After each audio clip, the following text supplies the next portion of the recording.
నమస్కారం. ఈటీవీ తీర్థయాత్ర కార్యక్రమానికి స్వాగతం. కోరిన కోర్కెలను నెరవేరుస్తూ కొండల రాయునిగా ఆపద్ బాంధవునిగా అండనుండే స్వామి ఆ వెంకటేశ్వరుడు. వామనమూర్తిగా ముల్లోకాలలో తన అంశను తన పాదాన్ని మోపి సర్వాంతర్యామి తత్వాన్ని చాటి చెప్పిన స్వామే మన కలియుగ దైవం శ్రీ వెంకటేశ్వర స్వామి.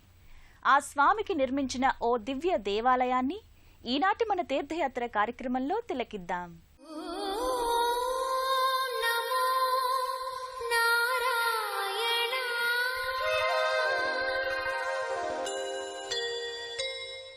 వెంకటాద్రి సమం స్థానం బ్రహ్మాండే నాస్తి కించన వెంకటేశ సమోదేవో నభూతో నభవిష్యతి అని వేదవ్యాస మహర్షి అష్టాదశ పురాణాలలో ఒకటైన భవిష్యోత్తర పురాణంలో పేర్కొన్నారు. గతంలో కానీ లేదా భవిష్యత్తులోనైనా వెంకటాచలం వంటి పవిత్రమైన ప్రదేశం శ్రీ వెంకటేశ్వరుని వంటి దైవం కాని ఉండరని భావం. పరిత్రాణాయ సాధూనాం వినాశాయ చ దుష్కృతాం ధర్మ సంస్థాపనార్థాయ సంభవామి యుగే యుగే. ధర్మాత్ములను కాపాడటానికి, దుష్టులను నిర్మూలించడానికి, ధర్మసూత్రాలను తిరిగి స్థాపించడానికి నేను ఈ లోకంలో ప్రతి యుగమునందు అవతరిస్తాను అని శ్రీమన్నారాయణుడైన శ్రీకృష్ణ పరమాత్మ భగవద్గీతలో స్వయంగా చెప్పారు.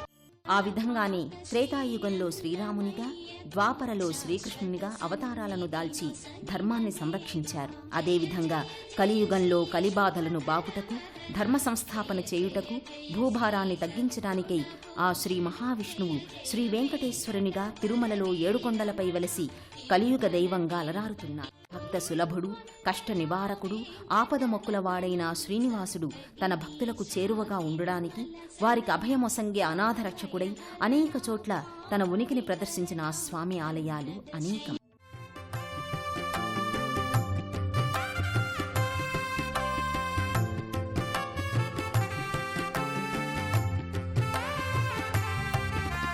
నమో నమో శ్రీహరి గోవింద గోవింద, నమో నమో హరి హరి గోవింద గోవింద.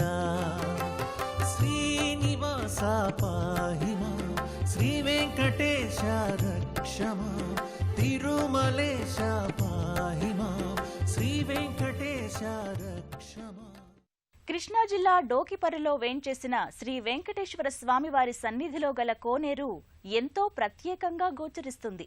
చుట్టూ తాటి చెట్లు, తెల్లని రంగులో ఉన్న అందమైన స్తంభాలను, బంగారు వర్ణాల సొగసులు, స్వామివారికి చేసే మంగళ స్నానాలకు ఈ కొలనును తీర్చిదిద్దారు. అలాగే చుట్టూ ఉన్న సుందర దృశ్యాలు కనువిందు చేస్తాయి. ఆ దృశ్యాలను మనము తిలకిద్దాం.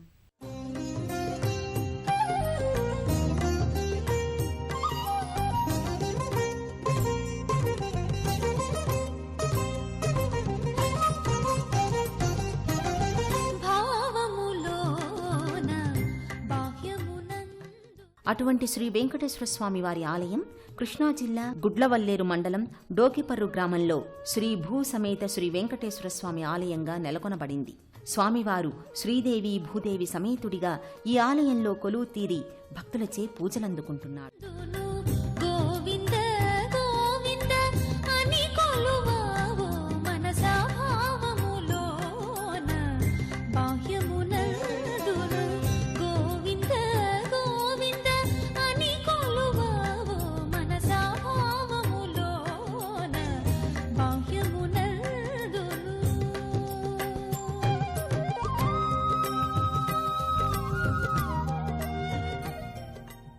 అఖిలాండ కోటి బ్రహ్మాండ నాయకుడు, ఆర్తత్రాణ పరాయణుడు, కలియుగ దైవమైన శ్రీ వెంకటేశ్వరుని దేవాలయంలో 2015వ సంవత్సరం మే 31వ తేదీన చిత్తా నక్షత్రం రోజున శ్రీ వెంకటేశ్వర స్వామి వారి శ్రీమూర్తిని శ్రీ లక్ష్మీ భూదేవి సమేతంగా ప్రతిష్టాపన చేశారు. డోకిపర్రు శ్రీ వెంకటేశ్వర స్వామి వారి ఆలయ అందాలు చూడముచ్చటగా దర్శనమిస్తాయి. విశాల ప్రాంగణం, ప్రశాంత వాతావరణం ఆలయాన్ని చేరిన భక్తులకు మనోవృత్తిని నిలకడ చేసి శాంత చిత్తాన్ని కల్పిస్తుంది. అంతేకాదు, ఈ ఆలయ కుడ్యాలపై గల దేవతామూర్తుల అందాలు భక్తుల మదిలో భక్తి భావాన్ని ఇనుమడింపజేస్తాయి. ఆ అందాలను మనము తిలకిద్దాం.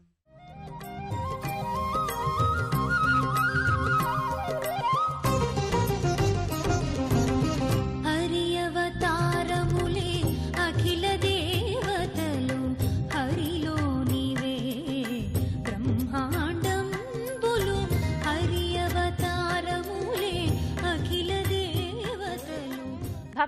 తమ కోర్కెలు నెరవేరిన సందర్భంగా శ్రీ వెంకటేశ్వర స్వామివారికి మొక్కుబడులు సభక్తికంగా చెల్లించుకుంటారు. ఈ నేపథ్యంలో తులాభారం వేయుట, తాము ఇస్తామన్న వస్తువులను తులాభారంలో పెట్టి ఇవ్వటం ఇక్కడ ఓ ఆచారంగా పాటిస్తారు. శ్రీకృష్ణ తులాభారంలో లాగానే వస్తువుల కంటే భక్తుల భక్తి భావన మేలు చేసిన వారి పట్ల కృతజ్ఞతాభావం ఇక్కడ ప్రధానంగా గమనించాలి. అందుకు నిదర్శనంగా తులాభారం వేసే త్రాసును ప్రత్యేకంగా ఉంచారు.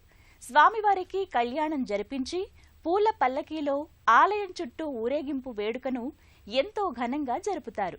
ఆ వివరాలేంటో చూద్దాం. డోకిపర్రు గ్రామంలో నెలకొనుటకు తన సంకల్పానుసారంగా దేవాలయ ధర్మకర్త అయిన వీరాయని విజయలక్ష్మమ్మ గారి స్వప్నంలో శ్రీ వెంకటేశ్వర స్వామి కనబడి తన మూర్తిని దేవాలయంలో ప్రతిష్ఠించమని, ఆలయం అభివృద్ధి చెందేలా చేయమని చెప్పారట.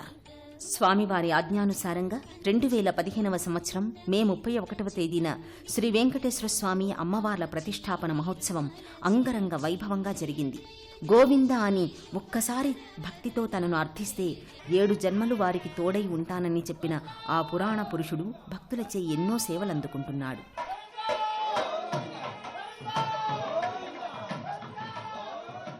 అలంకార ప్రియుడు, భోజన ప్రియుడు, అభిషేక ప్రియుడు మొదలగు నామాలతో కీర్తింపబడే వెంకటనాథునికి అర్పించే సేవలు అనేకం, అమోఘం.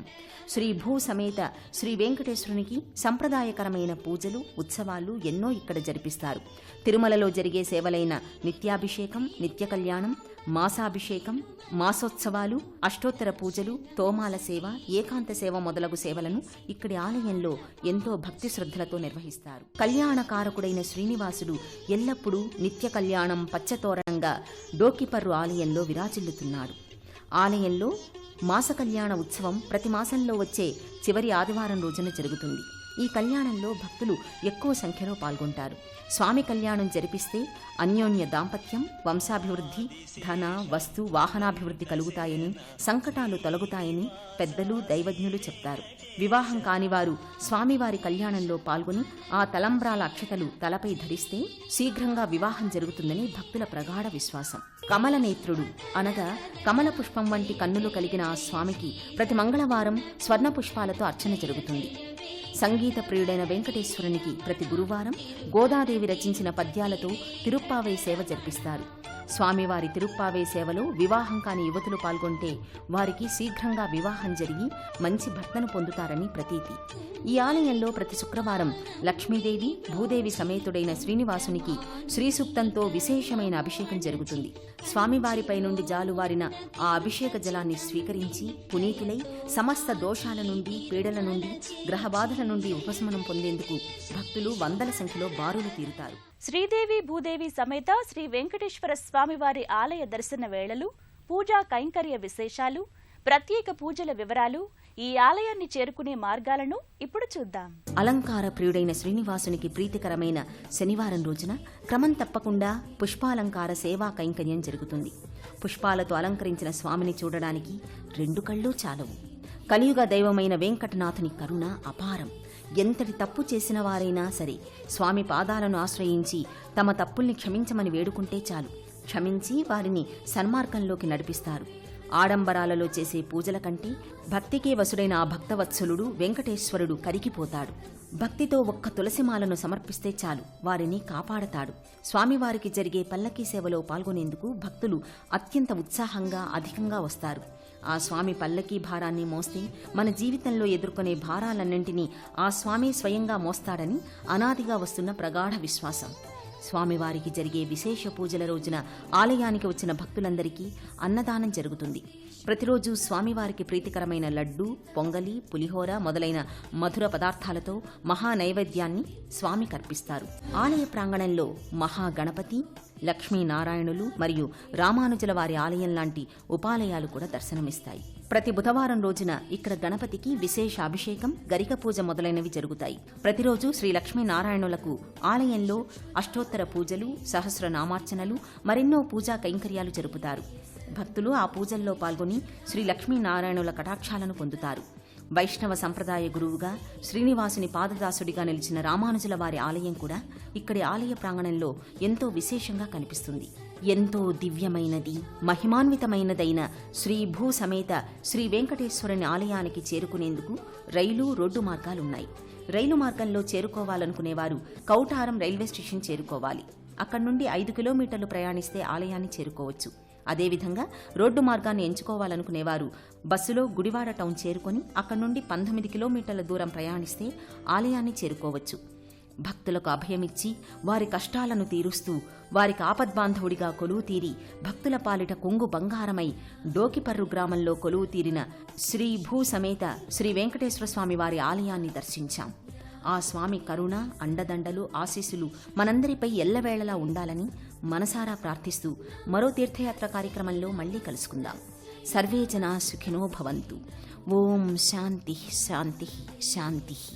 శ్రీ మహావిష్ణువు అవతారమైన శ్రీ వెంకటేశ్వర స్వామివారు శ్రీదేవిగా వేంచేసిన శ్రీ లక్ష్మీదేవి వార్ల అనుగ్రహం సదా మనందరిపై ఉండాలని కోరుకుంటూ మరో తీర్థయాత్రలో మరో దివ్య దేవాలయ విశేషాలతో మళ్లీ కలుద్దాం.